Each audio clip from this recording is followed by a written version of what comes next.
All right, what's going on, everybody? This is your professor, Dr. JSK Alston, and welcome to week number 8. That is right, week number 8 of your 7314 class, which is your reference class. I am going to do, there aren't many course updates really to do, or really any course updates to do. But I am going to say a few things about the state of the course, and then we're going to talk about some newspaper sources and be done. Hopefully, this will be a video that I can keep at 30 minutes. So first, in order to jump into things really quickly here, I do want to say that, again, I want to reiterate, I know I've said this before, but I want to reiterate that the next major assignment that you all have is due on April the 11th. So you've actually got quite a while. So I would really encourage you all to work on the semester long project in the meantime, because I do not want you all to fall into the trap of trying to get that done your last week of class. That will not be fun. You will hate yourself, you will hate me, and you will hate everybody that you come in contact with. So go ahead and be working on that semester-long project right now, and then maybe toward the end of March or the beginning of April, then you can get back into the saddle of working on that, preparing to work on the Wikipedia edit assignment.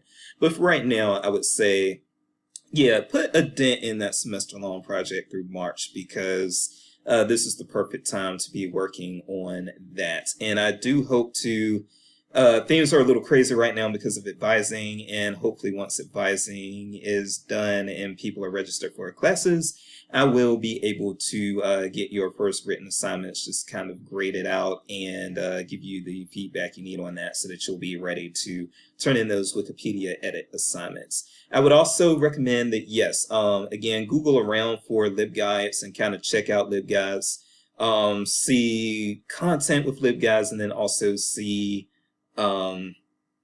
like how they're designed and everything. And it can be as simple. So when I say Google around for LibGuides, it can be this simple. Let's open up a new tab here. You can actually just Google, and you can Google any type of LibGuide, art LibGuide, because I've Googled that before. And, and then look at some of the LibGuides. As you are preparing to do your LibGuide assignment, you probably want to look at some LibGuides just so that you have a good idea of what some other people have done with LibGuides. And that way you will be ready to turn in the best LibGuide that you can possibly turn in and make everybody happy. But, if you have a good idea of what you're doing with a LibGuide, then LibGuides can actually be very fun to do. But usually the first LibGuide you do is just not fun. But my hope is that you do your first LibGuide here, and even if it's not all that fun, you kind of get used to the process. And then if you start doing them at your job, or you do any more for any reason, then they're more fun because, you got your feet wet with the one you did here. And from there on, it's a little bit smoother as sailing. All right, so we are going to pause this, and now we are going to look at some newspaper sources. Pause. All right, now first things first, what I'm going to do is I am actually going to, I'm going to visit both a public and an academic library. The academic library, of course, being Mizzou, because you have access to everything that Mizzou's library offers because you are students here. But what I will say is that when you talk about newspaper resources, yes, these are definitely the types of resources that are in demand at both academic and public libraries. Academic library students will be doing research, and they may need news items in order to do their essays, or in order to keep up with companies that they're researching and things of that nature. I was a business librarian at Coastal Carolina University, so I would actually have students who would keep up with the Wall Street Journal and that sort of thing, who were business students and that sort of thing. And in the public library, people are accessing newspapers for local history, or for obituaries and things of that nature. So newspaper things are important to kind of have a good feel on whether you're in the academic or the public library. So first things first, let's make sure you all know how to get to the newspaper databases at Mizzou. So we're going to make me small. If you are at the library homepage, which is library.missouri.edu, what you can do is go to looking for a specific database. And then you're actually going to want to go here, databases by type. And then you can click newspaper articles. And that's going to take you here. And you will see all these different newspaper databases. I'm not going to show all of these. I'm going to show a few of these. I might talk about a few that I don't show because, again, this is not about me trying to teach you how to use the database. It's about me kind of sharing experiences of how they are used and kind of giving you a brief intro. And so that way, if you want to learn more about the database, what you've got to do is you've got to get your feet wet. You've got to do independent learning in order to master the databases. But, you know, I think that my guidance can help get you started. So we will go back in here. And so you see these various newspaper databases here. And a lot of times, a lot of these just don't get used that often. So like, for instance, I hate to say it because I am African American, but yeah, the African American communities database, it's got some very specific uses and it is not used very often. Business Source Premier, your business students will be using that and they'll be using that a lot. And we actually may go over that when I talk about business databases, but I would not be talking about that today. Chronicling America, history students may be using that a lot. But otherwise, that also is not accessed, a whole bunch. I've never been a practicing librarian in Missouri except for at UMKC, and UMKC does not have access to this as far as I know, but I've certainly never used it there. So this is, again, another one that may, I had a little bit of a bump on on the screen. I hope you did not get any motion sickness off that. And then these, you always have these more specialized things. So Civil War, this is very specialized. So it would only come in handy for students who have very specialized needs. Same with this one for the Surgeon General's office. Newsbank and newspaper source will probably come back to. Palmer's Index to the Times for the London Times, again, is something that will have very specialized use. So a lot of these will have very specialized uses. And one thing that I do want to make sure that you all are aware of is that there are some newspapers that are so important that their content isn't exhaustive in other databases, and these newspapers stand alone as standalone databases and they can charge more. So your New York Times, your Wall Street Journal, your Washington Post, when we're in the state of Missouri, then the St. Louis newspaper can also kind of fall under that umbrella. I do not see the KC Star.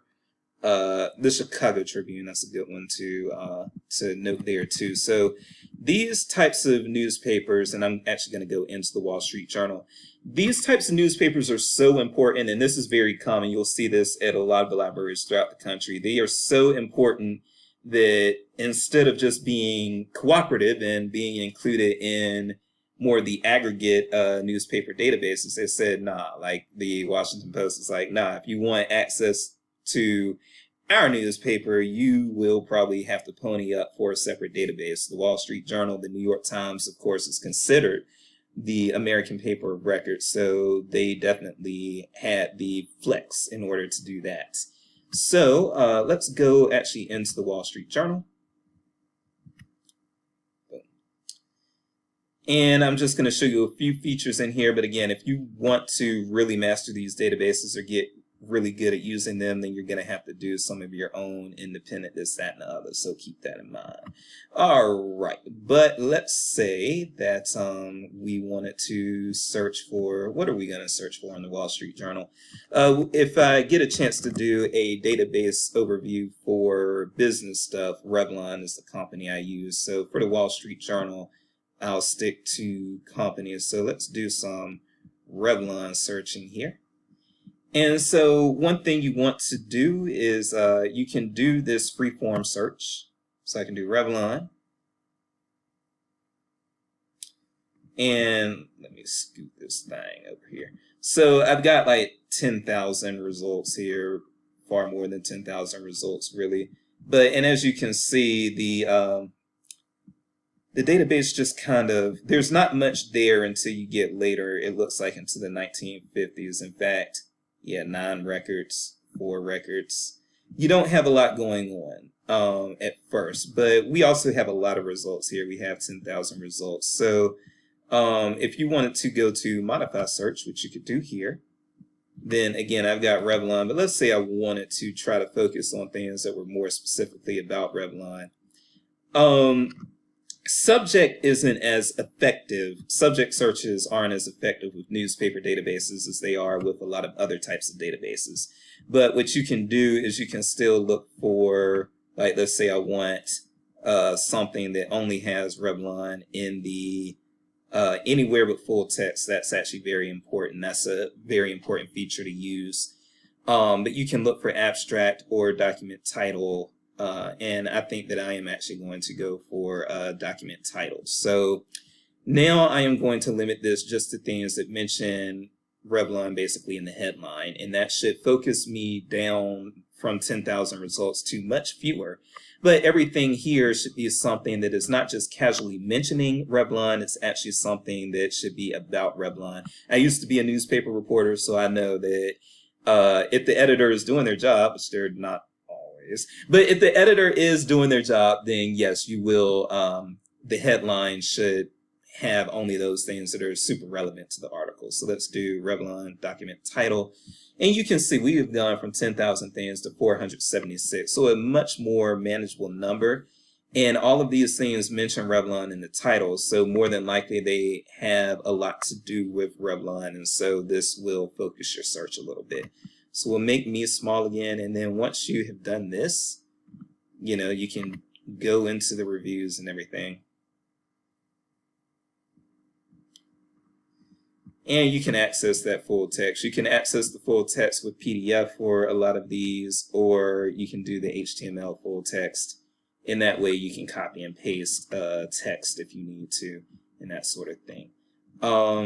You can also look at the abstract details and that sort of thing, and then you have your typical options for downloading, for citations, emailing things to yourself, etc., etc. Let's see if I can go back here. Okay.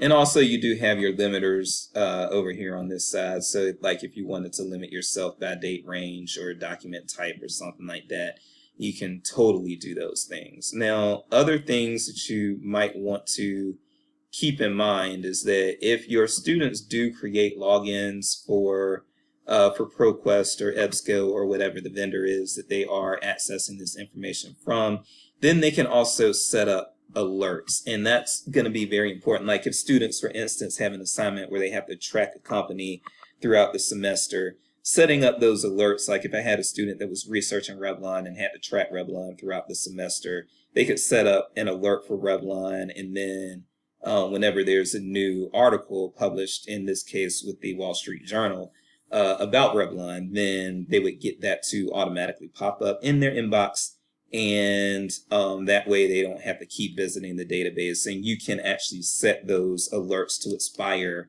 after a few weeks or at the end of the semester or whatever the case can be.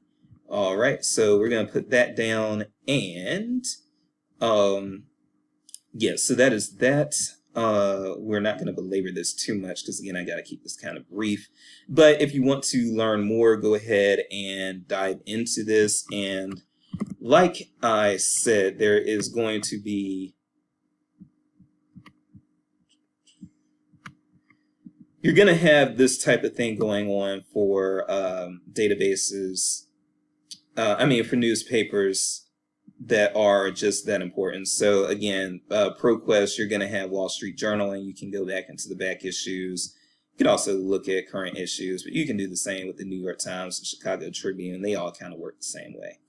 All right, so that is that. Let's go quickly into some of these others, and then we will visit the public library. Again, I'm going to go into Business Source Premier at a later time when I'm looking at business resources, but let's look at Factiva very quickly. Well, Factiva wasn't working for me, so that's nuts. Let's go into Newsbank. Hopefully we can get into Factiva later. Factiva also has a lot of the like sort of businessy stuff, so it wouldn't be off topic if I revisit that when I'm giving you all an overview into some business resources. But we are going to look very, very closely at Business Resources in a elective that I'm teaching this summer for Business Resources. So by all means, please join me for that if that is a particular interest of yours. And we are going to go into America's historical newspapers here from Newsbank. And you can pretty much, I would recommend kind of an advanced search here. Move myself. And you have, again, a bunch of limiting options that you can use to try to make sure that you stay on topic. Hell, let's try Revlon again and see what happens. But again, I don't want to do it in the full text because then anything that just kind of mentions Revlon casually will even be brought back. So I try to, again, focus on headlines. So let's see what happens with the headline. And I will sort by best. All right.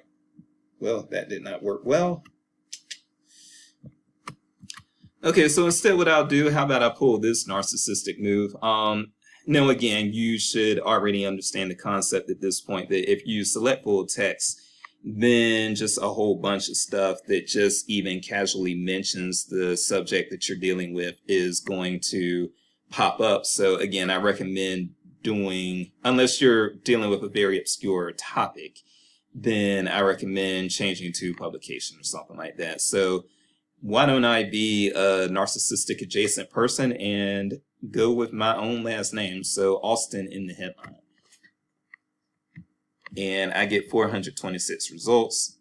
And what probably a lot of what's going to pop up here is going to be stuff like wedding notices or public record notices or obituaries or that sort of thing. But you get these results and then you have your limiters to the side. So again, I have sorted by best, but you can sort by newest or by oldest, can change the number of results you have on the page. And then you can actually try to focus on any particular publication.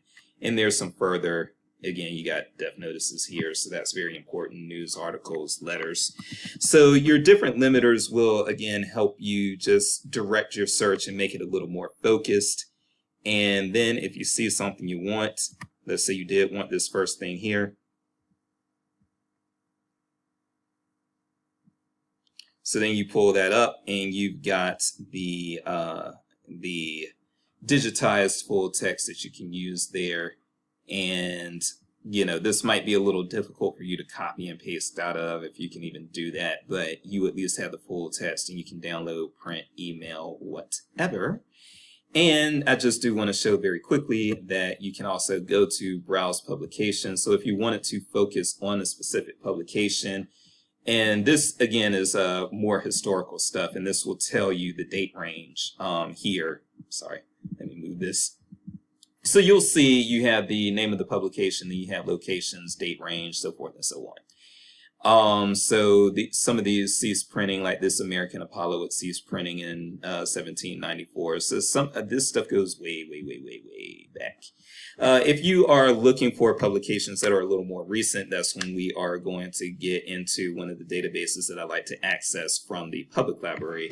And I know Mid-Continent has it, but not every public library has it, but you can contact your local library to figure out if they have that source. So we have that. I'm going to pause here. So this is just a little basic overview for you to see what the historic newspapers database does. We're going to pause here. Now going back, newspaper source. Now here's a guy, as Chris Collinsworth would say, here's a guy, newspaper source, that for one thing, it is an EBSCO database. So you will see EBSCO databases tend to be the easiest to use, especially for freshmen, sophomores who don't necessarily want to do a whole lot of trying to figure out a database. You might just want to find the EBSCO databases for them if their assignments aren't too grueling and they can figure those out very, very quickly. At least the basics of them very quickly. So if you went into newspaper source, which is one of our EBSCO folks, first of all, let's just make this description a little bigger. So newspaper source provides cover-to-cover full text for more than 40 national and international papers, as well as transcripts from CNN, CBS, Fox, and some others. So if we went into this here, First of all, yeah, know your truncation. Truncation symbols tend to come in handy, and so I'm glad that they put that there. And I'll tell you what truncation is. So let's say that you, again, let's just do redline yet again. Well, first of all, actually, that is a good one. So let's say that I was doing something and I wanted to, let's say I wanted to do something on race, right? Or racism. What you can do is you can use a truncation symbol, which for this database is an asterisk, and you can actually put that in so that this will search not just for, I'll put an S here actually. So if you do this, it's going to search not just for racism, but also racist or anything that starts with RACIS. Okay, so that prevents you from having to do the same search pretty much twice to do a search for racism and then a search for racist. You can get it all there. And let's actually make that a subject and see what happens. All right, and so you got a lot of stuff. You've got about 2,600 things here. And as you can see, so racism is showing up as the subject heading here, and that's going to be, well, that's basically how this goes. If you take your S off, then you can get other things like racially and things like that. But that's how a truncation symbol works. So I'm glad I'm able to just kind of show you truncation a little bit as we do this as well, because that's something you're going to want to be familiar with. And now we have a lot of things because when I even taken that S off, I've gone from 2,600 things to 15,000 things. And that is because, now the search is less narrow, and so I'm going to get more results. Now, again, one thing that you can do in order to try to limit your results a little bit more, most books are crap. Okay. Well, I think that's true, but I didn't know anyone would actually say that in a headline. But okay, so for instance, if you wanted to narrow this down, let's say that you have a student that is doing an assignment right before it is due, and they don't have time to go through, find it, or interlibrary loan or anything like that. They can limit the full text, and bada bing, you've gone down from 15,000 things to 300 things, right? So, and if that's too narrow, then what you can do is you can take this from a subject and make it into a keyword search again, and that's going to broaden your results a little bit more. Or way too many in this case, because we went from 300 to 438,000. So we are going to put that subject term right back on that sucker and get back down. And then just to show you, if you find something that is of interest, we've got something from, let's click this actually, because I don't know. Oh, well, I guess that is the name of the publication. It's Mail on Sunday. So if this is a British publication, or is it British or is it Australian? This is not American. I'll just leave it at that. So that's why I wasn't familiar with it. And you can click on the source in order to learn more about it. So this is Great Britain. So you have this, and then you can access your full text here. And as you can see to the right, you have certain things that you can do in order to save your article. You can access a permalink. This is what I recommend people do in order to store things if they're using something like Canvas. This is what I tell instructors to use. You can export it into a citation software if you want. You can generate sample citations, but I don't recommend those because they're only accurate 80% of the time. Save, email, so forth and so on. So that's how this works. And yeah, again, because it's an EBSCO database, it's pretty easy to use. So this is something you might want to make sure that newspaper source is something that you have mastered and you are ready to show a student very quickly. All right, let's pause here. All right, and the last one that we are going to look at from Mizzou, so I won't be able to keep this under 30 minutes, hopefully under 45, but the last one we're going to look at specifically for Mizzou, then we're going to head over to Mid-Continent, is going to be U.S. Newsstream. So, and this is also called a newsstand by some places and yada, yada, yada. But you can get way more powerful searches with this. And again, if you have students that may want to set up alerts or something like that, then have them create profiles, and then they can log in, establish folders, create alerts, and that sort of stuff. But yeah, so this will default into an advanced search. And one of the things that I like, and by the way, the search tips may be something you want to look at on your own time, but I just wanted to point out that it's there. But this will help you really search this database well. And so what you can do is, with the advanced search, they have a lot of different limiters and things that you can use. You should not have scholarly journals in your results if you're looking specifically for newspapers and that sort of thing. But let's say that you actually let's grab a NAICS code. Why not? Let's see, cosmetics NAICS code. Let's throw a NAICS code up in there. So we've got this NAICS code right here, and let's just throw that guy in there and see what happens. Because again, searches are not linear. There are a lot of trial and error. So let's see what happens when we do this. Let's see if we get any results. Okay. I actually wasn't expecting anything to show up. Shows what I know, but yeah, so you have things that are coming that have been actually cataloged and coded for this particular cosmetics NAICS code, and some of you know, they make sense. So you've got the dates here. This is from the actual press release Newswire. This is very recent, actually, March the 8th of 2021, so just a few days ago, because I'm recording this on the early morning of the 11th. And again, it's the same sort of deal. You will, first of all, you'll get your source type over here. So a lot of times, if they're looking for newspapers, you will want to limit to newspapers, because Newsstand will give you trade journals, magazines, that sort of thing. So if you want to limit to newspapers, you can click the newspaper limiter here. You can also limit the full text if you like, but that may not take it down very far in ProQuest. Let's see. Yeah, I didn't think so. But then, yes, so now everything that you're seeing showing up here should be newspaper articles.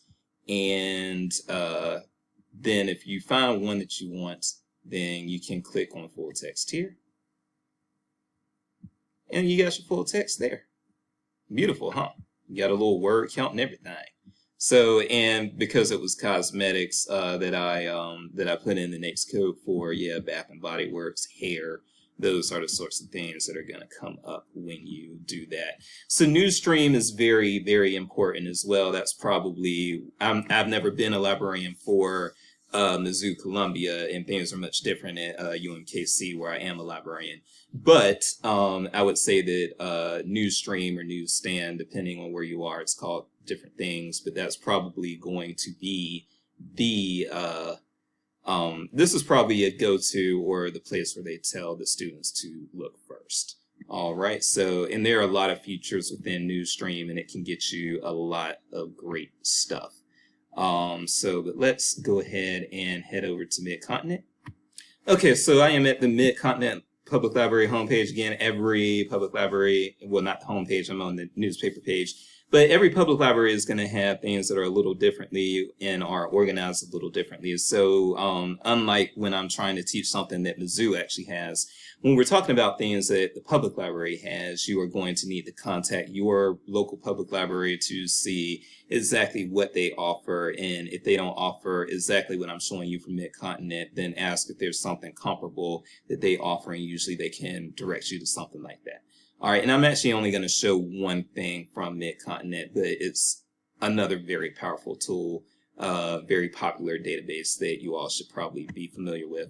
So first, I am going to say that just like what you saw with Mizzou, there are a lot of specialized guys here, and you've got also some duplicates, like we have Newsstream here, we've got Wall Street Journal and Washington Post, St. Louis Post-Dispatch, and we actually do have the KC Star, even UMKC, and this is very embarrassing, but even UMKC does not have the Kansas City Star. This is the library that I work at is the only academic library that I've ever worked at or even heard of that did not have access to the local newspaper. So it's pretty sad. But yes, the local public libraries in the Kansas City area do have back issues of the Kansas City Star. But you see a lot of these specialized newspaper databases, Confederate newspapers, for instance, obituaries and death notices, genealogy bank. We don't use these specialized ones that often. But what we do use often is Access World News, especially when you are looking for things coming out of small towns. Access World News can be very, very helpful for that. So if you go into Access World News, and I'm hoping that my login here was saved. Yes, it was. Bada bing.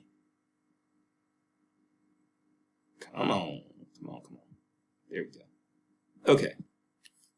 So the reason why Access World News, which is another, this is one of the offerings from Newsbank as well, but it's a little different from what you were seeing with the Mizzou interface. So these things can be kind of, I guess, localized to the needs of the library that is carrying them. But one great thing about Access World News is that you can, this probably better than any other database can get you into some real small town newspaper stuff. So what I'm going to do, give me a moment while I pull up the map. Okay, so we can go into map search down here. And a map is going to show up because that's what map search means. All right. And so, as you can see, it's called Access World News for a reason. You've got stuff from all over, including the Caribbean, North America, Asia. You have African newspapers from Australia, Europe, all over the place.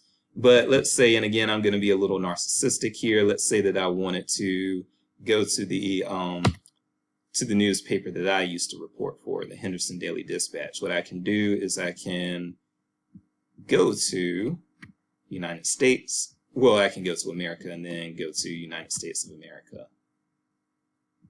And then I can go to North Carolina.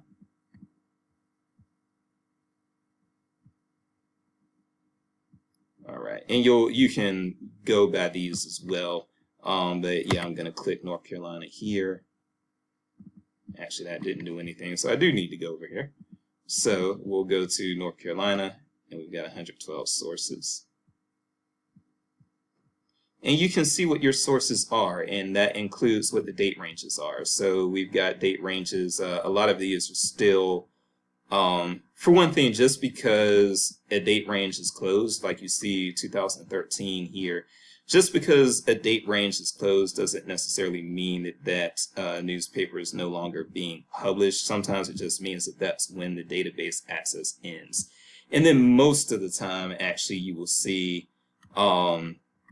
the newspapers actually are older than the access that you'll have here. Like some of these go back to, like even 1995. The Chapel Hill Herald was around way before 1995. The Charlotte Observer was around way before 1985. But what I can do is I can go to the newspaper that I used to report for. What's this thing so slow? There we go. So you see this in 2002 to current. This is the Henderson Daily Dispatch. I don't know how long current is actually going to be because the Daily Dispatch is financially on its last legs right now. So I think the newspaper that I used to report for won't be around too much longer. But for one thing, one of the first things I want to say is that you do have these great options. You can pick a year, for instance, and then find and browse by date and find the you can get everything that appeared in that news. I shouldn't say everything, but you can get the articles. There might be things missing, like a lot of times obituaries and church notices and things like that actually are not included in these searches necessarily.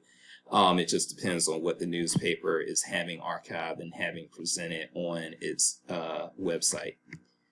But you can, like for instance, I can go to February 12th, 2021, and they have some archives things there. They have some features, some news, and they do have their obituaries here.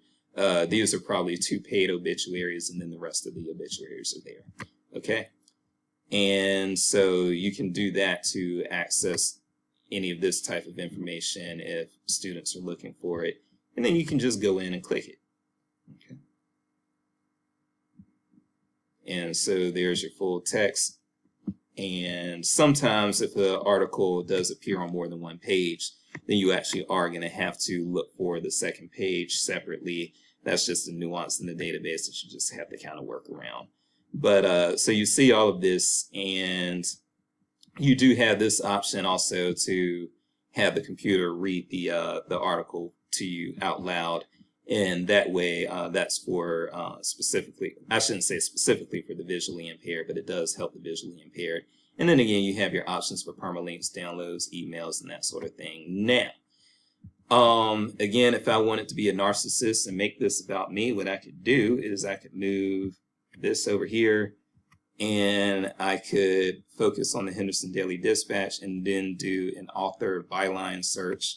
Put my last name in, which again is Austin, and click search.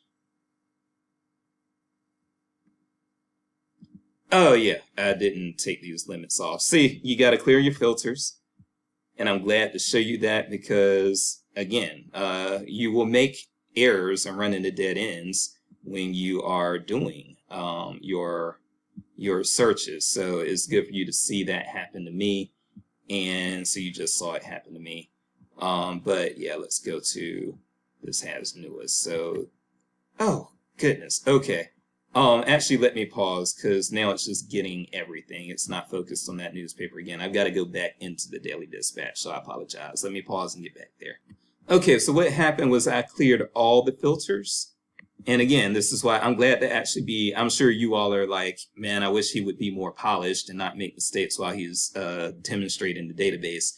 But again, my making mistakes shows you that mistakes will be made, and here's how you fix them. So in order to fix this, to stay concentrated on the Daily Dispatch, but to get rid of this date limiter, instead of doing cleared filters, what I should have done was take the X's off of these.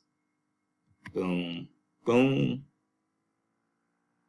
And now, so now you can say, okay, now there are things showing up that actually do have my byline on them. Jason Austin, this, that, and other. And you can go ahead and go in and, again, you can click this article. And that'll give you the full text. This, I believe, was the last article I did for the Daily Dispatch back in 2009, so long ago. All right, and that's basically it. So when you are looking for things that are international, and when you're looking also specifically for small town newspapers, and that a lot of these small town Missouri newspapers are very well covered by Access World News. The Access World News will be where you might want to go to kick those searches off. So I hope that that got you a little interested in our newspaper databases, and I can keep this under 40 minutes, so let's do that. I'm going to go ahead and chime out now, and I do hope you sped me up. But that's it for me. I'm Dr. JSP saying grace. Have a good rest of the week.